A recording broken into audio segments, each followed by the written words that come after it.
नमस्कार दोस्तों, स्वागत है आपका 25 अप्रैल 2023 दैनिक समसामयिकी में, जिसमें चर्चा करेंगे करंट अफेयर से जुड़े 10 महत्वपूर्ण सवाल जो आपकी प्रतियोगी परीक्षाओं के लिए काफ़ी महत्वपूर्ण होने वाले हैं। इस वीडियो में हम क्वेश्चन से संबंधित जितने भी एक्स्ट्रा फैक्ट होंगे वो कवर करने की कोशिश करेंगे, इसलिए आप वीडियो को अंत तक जरूर देखें। तो स्टार्ट करते हैं आज का पहला क्वेश्चन। विश्व पुस्तक और कॉपीराइट दिवस 2023 में कब मनाया गया? ये दिवस है जो 23 अप्रैल को मनाया जाता है। इस दिवस की थीम है जो स्वदेशी भाषा है। यूनेस्को द्वारा ये दिवस 1995 से मनाया जा रहा है, तो आपको ध्यान रखना है 23 अप्रैल को शेक्सपियर के जन्मदिन के उपलक्ष्य में इस दिवस को मनाया जा रहा है। कुछ महत्वपूर्ण दिवस और ध्यान रखेंगे। कुछ महत्वपूर्ण दिवस में है विश्व पृथ्वी दिवस है जो 22 अप्रैल को मनाया जाता है। राष्ट्रीय पंचायत राज दिवस 24 अप्रैल को मनाया जाता है। विश्व मलेरिया दिवस है जो 25 अप्रैल को मनाया जाता है। और विश्व पृथ्वी दिवस की थीम है जो इन्वेस्ट इन आवर प्लानट, इसकी थीम है। कुछ महत्वपूर्ण दिवस हमने कुछ रिसेंटली वीडियोज हुए थे उनमें भी चर्चा किए थे, जिसमें 17 अप्रैल को विश्व हीमोफिलिया दिवस मनाया जाता है। 18 अप्रैल को विश्व धरोहर दिवस मनाया जाता है। 19 अप्रैल को विश्व लीवर दिवस मनाया जाता है। 21 अप्रैल को राष्ट्रीय सिविल सेवा दिवस मनाया जाता है, आपको ध्यान रखना है। और 22 अप्रैल को हमने देखा है कि विश्व पृथ्वी दिवस मनाया जाता है। तो ये सारे महत्वपूर्ण बिंदु आपको ध्यान रखने हैं। नेक्स्ट क्वेश्चन देखेंगे। नेक्स्ट क्वेश्चन में है हाल ही में परीक्षण के दौरान विफल हुए स्टारशिप यान का निर्माण किसके द्वारा किया गया है? तो इस विमान का निर्माण है जो स्पेस एक्स कंपनी के द्वारा किया गया है, जो एलन मस्क की कंपनी है। ये दुनिया का सबसे बड़ा शक्तिशाली व्हीकल था। यह व्हीकल है जो टेक्सास यूएसए से लॉन्च किया गया था, जो कि 4 मिनट के अंदर ही मैक्सिको खाड़ी में गिर गया था। ये दुनिया का सबसे शक्तिशाली व्हीकल है। ये एक बार में 400 अंतरिक्ष यात्री है जो ले जा सकता है। इसका प्रमुख उद्देश्य जो आर्टेमिस मिशन इसका प्रमुख उद्देश्य है, आपको ध्यान रखना है। एक स्पेस एक्स कंपनी के द्वारा एक महत्वपूर्ण रॉकेट और लॉन्च किया गया था, जिसका नाम है जो फाल्कन 9 है। फाल्कन 9 उसका महत्वपूर्ण रॉकेट का नाम है। कुछ महत्वपूर्ण बिंदु और ध्यान रखेंगे। महत्वपूर्ण बिंदु में है PSLV 55 द्वारा 2 उपग्रह हाल ही में लॉन्च किए गए हैं। वो 2 महत्वपूर्ण उपग्रह हैं, टेल EOS-2 और लूमिलाइट उपग्रह जो सिंगापुर देश के हैं। ये PSLV 55 के द्वारा लॉन्च किए गए हैं। 54 के द्वारा भी 2 उपग्रह लॉन्च किए गए थे, ये भूटान देश के थे। INS-2B और EOS-06 उपग्रह है जो भूटान देश के हैं, PSLV 54 के द्वारा लॉन्च किए गए थे। और LVM-3 के द्वारा वन वेव के 36 उपग्रह को हाल ही में लॉन्च किया गया था, ये भी आपको ध्यान रखना है। और निसार जो सैटेलाइट है नासा और इसरो का एक जॉइंट सैटेलाइट है, ये भी आपको ध्यान रखना है। नेक्स्ट क्वेश्चन देखेंगे। नेक्स्ट क्वेश्चन है हाल ही में ब्रिटेन के उप प्रधानमंत्री पद पर किसे नियुक्त किया गया है? तो उप प्रधानमंत्री पद है जो इस पर ओलिवर डाउडेन को नियुक्त किया गया है। इसको नियुक्त क्यों किया गया है कि ये जो उप प्रधानमंत्री डोमिनिक रोब थे, इन पर अपने साथी सांसदों पर दबाव का आरोप लगाया गया था। इसी कारण इसके द्वारा इस्तीफा अपने पद से दे दिया गया है और इसकी जगह ओलिवर डाउडेन को ब्रिटेन का उप प्रधानमंत्री बनाया गया है। ब्रिटेन का वर्तमान में जो राजा है चार्ल्स III ब्रिटेन का राजा है। और प्रधानमंत्री की बात करें तो ऋषि सुनक ब्रिटेन के प्रधानमंत्री है। और ब्रिटेन के प्रधानमंत्री ऋषि सुनक है जो कंजर्वेटिव पार्टी के प्रधानमंत्री है, ये भी आपको ध्यान रखना है। कुछ महत्वपूर्ण बिंदु और देखेंगे। महत्वपूर्ण बिंदु में है भारत के नए लेखा महानियंत्रक CGA वर्तमान में कौन है? तो SS दुबे जी भारत के CGA है सॉरी। इसरो के नए अध्यक्ष है जो S सोमनाथ को बनाया गया है हाल ही में। BCCI के नए अध्यक्ष रोजर बिन्नी है जो सौरभ गांगुली की जगह बनाए गए हैं। नीति आयोग के CA है जो परमेश्वर अय्यर की जगह वर्तमान में BVR सुब्रमण्यम है। और नीति आयोग के यदि उपाध्यक्ष की बात करें तो सुमन के बेरे नीति आयोग के उपाध्यक्ष है, ये भी आपको ध्यान रखना है। नेक्स्ट क्वेश्चन देखेंगे। नेक्स्ट क्वेश्चन है 24 से 30 अप्रैल तक विश्व टीकाकरण सप्ताह का आयोजन किसके द्वारा किया गया? इस सप्ताह विश्व टीकाकरण सप्ताह का आयोजन है जो विश्व स्वास्थ्य संगठन के द्वारा किया गया। ये फर्स्ट टाइम इस का आयोजन है 2012 में किया गया था। वर्तमान में इसकी थीम है जो 2022 में द बिग कैच अब इसकी थीम है, जिसका प्रमुख उद्देश्य टीकाकरण को बढ़ावा देना और लोगों के बीच जागरूकता फैलाना इसका प्रमुख उद्देश्य है। कुछ महत्वपूर्ण बिंदु और देखेंगे। महत्वपूर्ण बिंदु में है सर्वावेक वैक्सीन है जो सर्वाइकल कैंसर से संबंधित वैक्सीन है। इनोवेक वैक्सीन है जो कोविड की वैक्सीन है। और राष्ट्रीय टीकाकरण दिवस है जो आपको ध्यान रखना है 16 मार्च को राष्ट्रीय टीकाकरण दिवस मनाया जाता है। नेक्स्ट क्वेश्चन देखते हैं। हाल ही में नाटो ने साइबर रक्षा अभ्यास लॉकड सिल 2023 का आयोजन कहाँ किया गया है? तो ये एस्टोनिया के तेले नामक स्थान पर इस युद्ध अभ्यास का आयोजन किया गया है, क्या आपको ध्यान रखना है।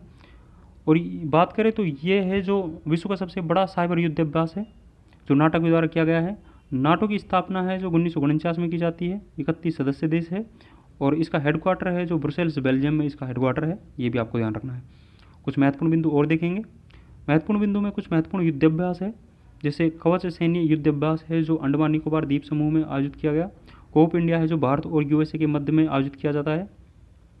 बोल्ड कुरुक्षेत्र युद्धाभ्यास भारत सिंगापुर के मध्य होता है।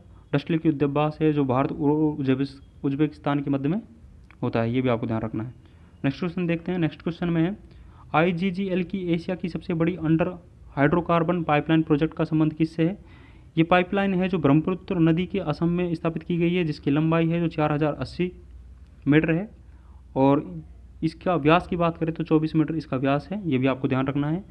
कंपनी में कौन सी कंपनी के द्वारा स्थापित किया गया है? तो इंद्रधनुष गैस ग्रिड कंपनी IGGL के द्वारा इसको स्थापित किया गया है, ये भी आपको ध्यान रखना है। ये उत्तरी पूर्वी गैस ग्रिड पाइपलाइन का हिस्सा है, जिसकी लंबाई है जो 1656 किलोमीटर है, ये भी आपको ध्यान रखना है। कुछ महत्वपूर्ण बिंदु और देखेंगे। महत्वपूर्ण बिंदु में है ब्रह्मपुत्र नदी को तिब्बत में क्या कहा जाता है? तो ब्रह्मपुत्र नदी को तिब्बत में सांगबो कहा जाता है। लोहित नदी है जो किसकी सहायक नदी है? लोहित नदी है जो ब्रह्मपुत्र की सहायक नदी है। ब्रह्मपुत्र नदी पर सबसे बड़ा नदी द्वीप है जो माजुली द्वीप है, जो कि असम में स्थित है, यह भी आपको ध्यान रखना है। और एक महत्वपूर्ण बिंदु और ध्यान रखना है आपको, राष्ट्रीय जलमार्ग 2 है जो दुबरी से सादे तक है, ब्रह्मपुत्र नदी पर ही स्थित है, ये भी आपको ध्यान रखना है। नेक्स्ट क्वेश्चन देखते हैं। हाल ही में भारतीय विदेश मंत्रालय ने सूडान में फंसे नागरिकों को निकालने के लिए कौन सा ऑपरेशन चलाया है? तो सूडान में अभी आंतरिक कलह चल रहा है, इस कारण से वहाँ फंसे भारतीयों को निकालने के लिए भारत के द्वारा ऑपरेशन कावेरी चलाया गया है। इस ऑपरेशन में भारत का एक INS सुबेदा है जो सहायता कर रहा है। भारत के विदेश मंत्री S जयशंकर जी भारत के विदेश मंत्री है। कुछ महत्वपूर्ण ऑपरेशंस और देखेंगे जो हाल ही में भारत सरकार के द्वारा चलाया गया है। ऑपरेशन दोस्त अभियान है जो तुर्की में और वो सीरिया में हाल ही में भूकंप आया था, जिसमें फंसे भारतीयों को वहाँ से निकालने के लिए ऑपरेशन दोस्त है जो चलाया गया।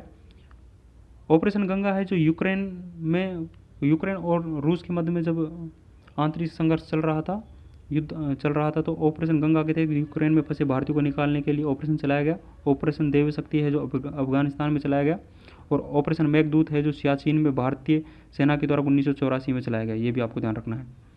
नेक्स्ट क्वेश्चन देखते हैं। नेक्स्ट क्वेश्चन में है हाल ही में भारत का पहला हैवी लिफ्ट लॉजिस्टिक ड्रोन कहाँ लॉन्च किया गया है? तो ये ड्रोन है जो ओडिशा में लॉन्च किया गया है। ये ओडिशा के मुख्यमंत्री नवीन पटनायक जी के द्वारा लॉन्च किया गया है। ये ड्रोन है जो बोनवी एरो कंपनी के द्वारा बनाया गया है। ये भारत का पहला हैवी लिफ्ट लॉजिस्टिक ड्रोन है जो 50 किलोग्राम तक का भार उठा सकता है, ये भी आपको ध्यान रखना है। कुछ महत्वपूर्ण बिंदु और देखते हैं। महत्वपूर्ण बिंदु में है विश्व का पहला ड्रोन युक्त युद्धपोत कौन सा है? TGS अनादोलु तुर्की देश का है जो भारत का विश्व का पहला ड्रोन युक्त युद्धपोत है, ये भी आपको ध्यान रखना है। चावन अनुसंधान केंद्र है जो कटक ओडिशा में स्थित है। भितरकणिका राष्ट्रीय उद्यान है जो ओडिशा में स्थित है, ये भी आपको ध्यान रखना है। नेक्स्ट क्वेश्चन देखते हैं। 2023 में WTA स्टुटगार्ट ओपन की महिला एकल वर्ग की विजेता कौन है? तो ईगा स्टोवेक है जो इसकी विजेता है, पोलैंड देश की रहने वाली है। सेकंड टाइम भी ये विजेता बनी है, ये भी आपको ध्यान रखना है। उपविजेता है जो आर्यन सबालेंका इसकी उपविजेता है। कुछ महत्वपूर्ण बिंदु और देखेंगे क्वेश्चन से जुड़े। ऑस्ट्रेलिया ओपन 2023 पुरुष वर्ग का विजेता है जो नोवाक जोकोविच है, सर्बिया देश का रहने वाला है। पुरुष ऑस्ट्रेलिया ओपन में महिला वर्ग का विजेता है आर्यन सबालेंका है, बेलारूस की रहने वाली है। ऑस्ट्रेलिया ओपन में युगल का विजेता की बात करें तो युगल में रोफेल और स्टेफनी विजेता है। महत्वपूर्ण ये इसलिए है क्योंकि इसने इस प्रतियोगिता में सानिया मिर्जा और भारत के रोहन बोपन्ना को फाइनल में हराया था, इसलिए ये महत्वपूर्ण है। और इस सानिया मिर्जा का ये लास्ट मैच था, इसके बाद सानिया मिर्जा के द्वारा संन्यास की घोषणा कर दी गई थी। और सर्वाधिक ग्रैंड स्लैम की बात करें तो सर्वाधिक ग्रैंड स्लैम है जो राफेल नडाल के द्वारा जीते गए हैं, ये भी आपको ध्यान रखना है। आज का लास्ट क्वेश्चन देखते हैं। प्रधानमंत्री नरेंद्र मोदी ने 16वें सिविल सेवा दिवस के अवसर पर लोक प्रशासन में उत्कृष्टता के लिए प्रधानमंत्री पुरस्कार 2022 किसे दिया है? तो ये स्वास्थ्य मंत्रालय को ये पुरस्कार दिया गया है। स्वास्थ्य मंत्रालय के द्वारा कोविड टीकाकरण बहुत अधिक संख्या में किया गया है, इसी के उपलक्ष्य में स्वास्थ्य मंत्रालय को ये प्रधानमंत्री पुरस्कार दिया गया है। भारत में वर्ल्ड का 17% टीकाकरण है जो कोविड का हुआ है, इसी के उपलक्ष्य में इस प्रधानमंत्री पुरस्कार को स्वास्थ्य मंत्री को मंत्रालय को दिया गया है। इसके जो मंत्री है मनसुख मंडाविया जी स्वास्थ्य मंत्रालय के मंत्री है, ये भी आपको ध्यान रखना है। कुछ महत्वपूर्ण बिंदु और देखेंगे। महत्वपूर्ण बिंदु में सरस्वती सम्मान 2023 है जो शिवशंकरी को दिया गया है। इनका उपन्यास शिव सूर्यवंशम के लिए इस सम्मान को दिया गया है। दादा साहेब फाल्के पुरस्कार 2023 है जो आशा पारखे को दिया गया है। और भारत में कोविड टीकाकरण है जो 16 जनवरी 2021 से प्रारंभ हुआ था। ये सभी महत्वपूर्ण बिंदु आपको ध्यान रखने हैं। तो कैसा लगा आपको ये वीडियो, आप कमेंट बॉक्स में ज़रूर बताएं। इस वीडियो का PDF हमारे टेलीग्राम चैनल पर जीनेस टॉक पर मिल जाएगा, जिसका लिंक हम इस वीडियो के नीचे पिन करवा देंगे। तो आपको यदि ये वीडियो पसंद आता है तो आप लाइक करें, अपने दोस्तों के साथ में शेयर करें, और यदि आप चैनल पर नए हैं तो चैनल को ज़रूर से सब्सक्राइब करें। Thank you.